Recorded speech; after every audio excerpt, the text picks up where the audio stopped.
O que é parcimônia? A palavra parcimônia vem do latim e tem significado de economizar, e pode ser também entendido como contenção, moderação ou mesmo simplificar algo muito complexo. O conceito da parcimônia preconiza a preferência por soluções mais simples, evitando a introdução de elementos desnecessários ou complicados que dificultam a solução do problema ou questão a ser resolvida. O princípio da parcimônia é amplamente aplicado em diversas áreas do conhecimento, incluindo ciências, filosofia, pensamento crítico, sendo também amplamente utilizado no campo jurídico para discernimento de casos sociais e criminais, evitando interpretações excessivas, complexas ou teorias complicadas.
A parcimônia busca a simplicidade e a clareza nas soluções adotadas, evitando elementos supérfluos ou complicados que tornam a questão confusa, resultando numa solução complexa e, em alguns casos, conclusões conflitantes. Veja algumas demonstrações da parcimônia em hábitos cotidianos que colaboram nas escolhas conscientes. Ele conduz seus investimentos com parcimônia, sempre avaliando cuidadosamente as opções antes de tomar uma decisão. A parcimônia na alimentação é fundamental para manter uma dieta equilibrada e saudável. O professor orientou os alunos a escreverem com parcimônia, selecionando cuidadosamente as palavras para transmitir suas ideias de forma concisa. A origem da parcimônia é o pensamento filosófico medieval conhecido como Navalha de Ockham, exposto pelo filósofo inglês Guilherme de Ockham, que usava seus argumentos para simplificar os problemas filosóficos e hipóteses que não são fundamentadas em evidências e que são contraditórias, ou que são mais complexas do que o necessário.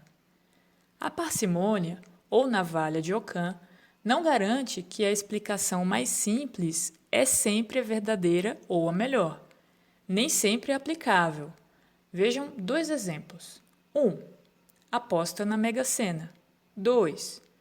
Aposta no jogo entre Flamengo e Bom Sucesso, no Maracanã, com estádio lotado de flamenguistas, sendo que o Flamengo é o líder do campeonato e Bom Sucesso é o último da tabela e o maior candidato ao rebaixamento.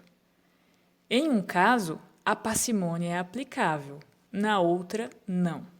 Você já ouviu falar na navalha de Ockham? Imaginem que eu tenho um pedaço de bolo na geladeira, e no dia seguinte, quando eu vou comer esse bolo, ele sumiu. Eu poderia dizer que um duende mágico veio, abriu minha geladeira, roubou meu bolo e levou pra outra galáxia. Ou eu poderia dizer que uma das pessoas que mora comigo ficou com fome no meio da madrugada e resolveu comer meu bolo. A primeira explicação sugere que duendes mágicos existem e eles conseguem viajar pra outras galáxias.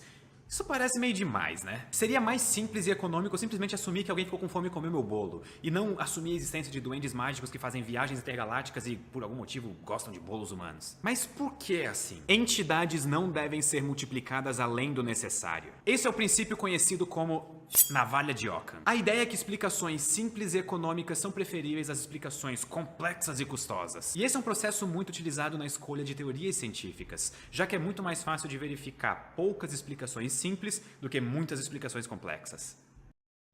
Ok, companheiro. Agora tá ficando bem mais fácil de entender esse negócio de parcimônia. Facilita muito o entendimento de algo quando visto de forma simples, não é mesmo?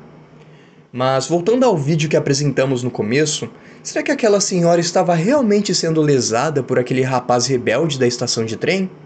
Será que nós analisamos da forma correta tudo o que aconteceu e estamos absolutamente certos em nossos julgamentos?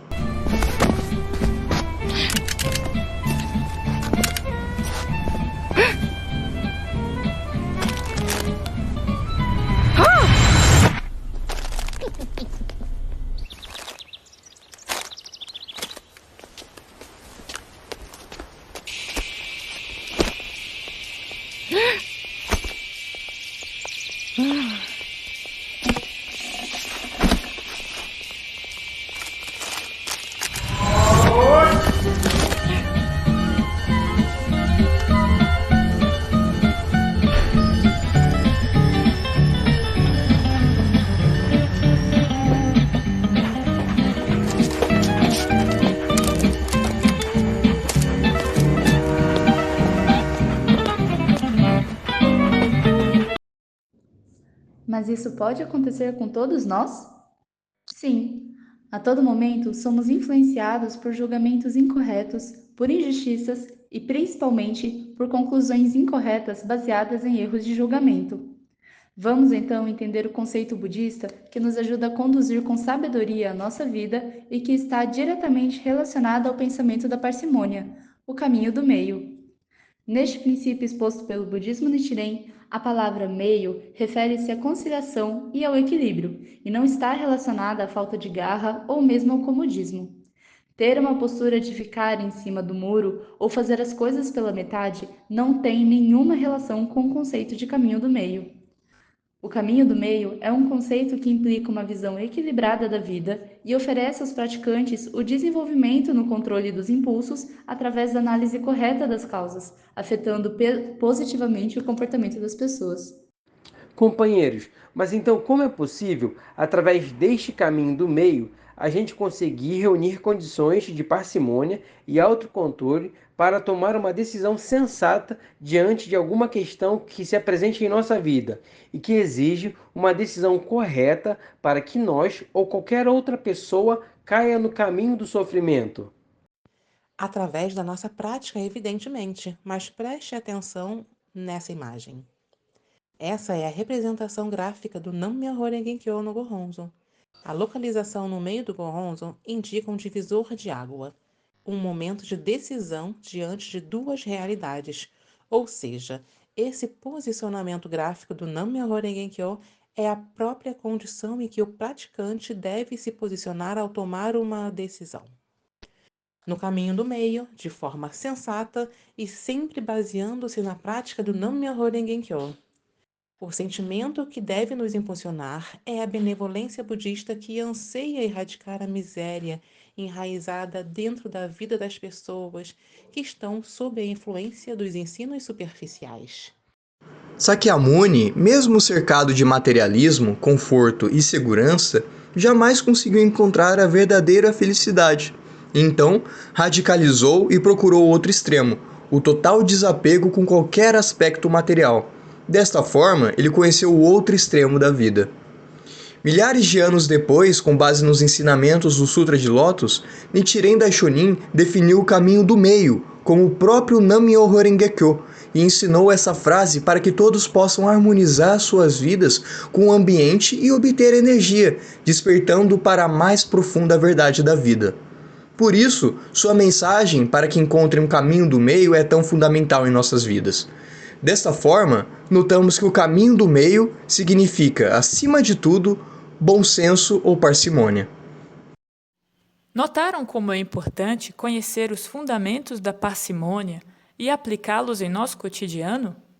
Vamos então viver com parcimônia em todos os momentos, sempre procurando o desenvolvimento através do Nam-myoho Renge-kyo. Lembramos também que é importante existir autocontrole, sem que haja uma interiorização completamente desarmada e ativa para pensamentos pacíficos. Em um sentido mais amplo, esse princípio refere-se à visão correta da vida ensinada pelo Buda e às ações que geram felicidade para si próprio e para os outros. Por essa razão, o budismo é também referido como o caminho do meio, indicando uma transcendência e conciliação dos extremos e de opiniões opostas.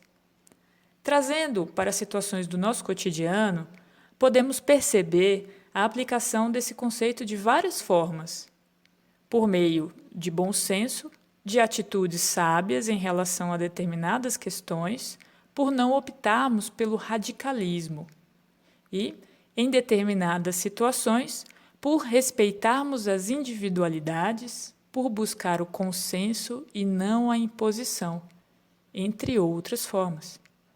Nichiren Daishonin afirmou: budismo é razão.